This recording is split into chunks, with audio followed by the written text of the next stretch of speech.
اور آج بھی جو اللہ کے بندے ہیں، جو حقیقی فلاح اور کامرانی والے لوگ ہیں، وہ آج بھی ان چیزوں کی پاسداری کرتے ہیں۔ یہ امانت ہے، اس امانت کو ضائع نہیں کرتے۔ اسی طرح آپ جو کام کرنے جا رہے ہیں، جو آپ کا ذمہ لگایا گیا تاکہ مزدور 8 گھنٹے کی ڈیوٹی ہے تو وہ اس کے اندر کام چور بن جائے تو وہ بھی امانت کے اندر خیانت کر رہا ہے۔ دفتری ذمہ داریاں ہیں تو وہ ان کو نہ نبھائیں، سارا دن سائلین باہر دھکے کھا رہے ہوتے ہیں اور اندر میٹنگز چل رہی ہوتی ہیں۔ آپ کو منصب دیا گیا تھا لوگوں کی ضرورتوں کو پورا کرنے کے لیے، آپ کی ذمہ داریوں میں یہ چیز شامل ہے کہ آنے والے لوگوں کی ضرورت کو پورا کریں، تو یہ امانت کے زمرے میں آتا ہے۔ ممبر و محراب یہ بھی ایک ذمہ داری ہے، اس کے جو تقاضے ہیں اس کو نبھانا پڑے گا، اور اگر نہیں نبھاتے ہیں تو آپ اس امانت کو صحیح طرح ادا نہیں کر سکتے۔ تو اس سے صرف مالی امانات ہی مراد نہیں ہے، اس سے ہر وہ چیز جو اس زمرے میں ہو اس کو شمار کیا جائے گا۔ اور یہ بات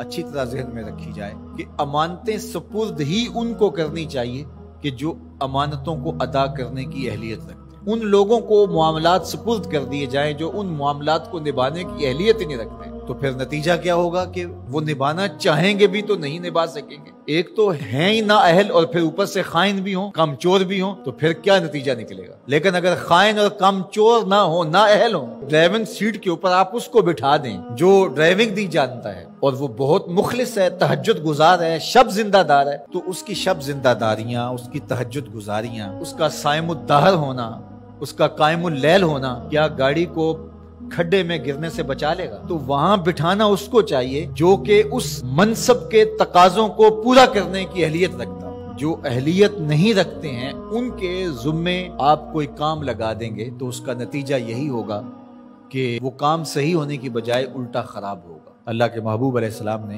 قیامت کی نشانیاں بیان کرتے ہوئے ایک نشانی یہ بھی بیان فرمائی تھی، اذا وسد الامر الی غیر اہلہ فانتظر الساعہ، جب معاملات ایسے لوگوں کے سپرد کیے جائیں جو نااہل ہوں تو فرمایا پھر قیامت کا انتظار کر۔ اس لیے ہمیں اپنی زندگی پر بہت زیادہ غور کرنا ہوگا، جو میرے ذمے کام ہے میں اس کو نبھاؤں اور اس کو دل و جان سے نبھاؤں۔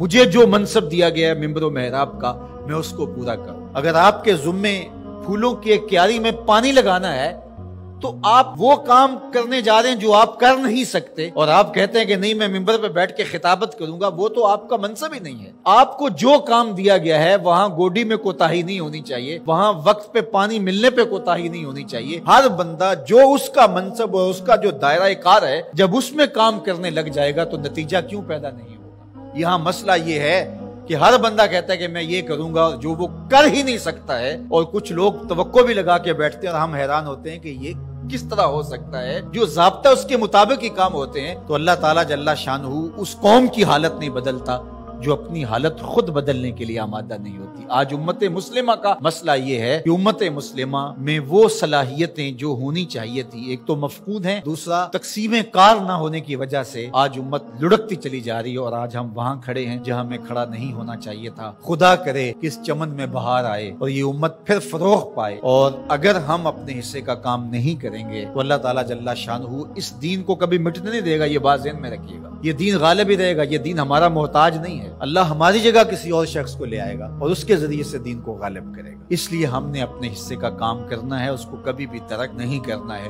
تو بات امانت کی چلی، تو امانت صرف مال کی نہیں ہوتی۔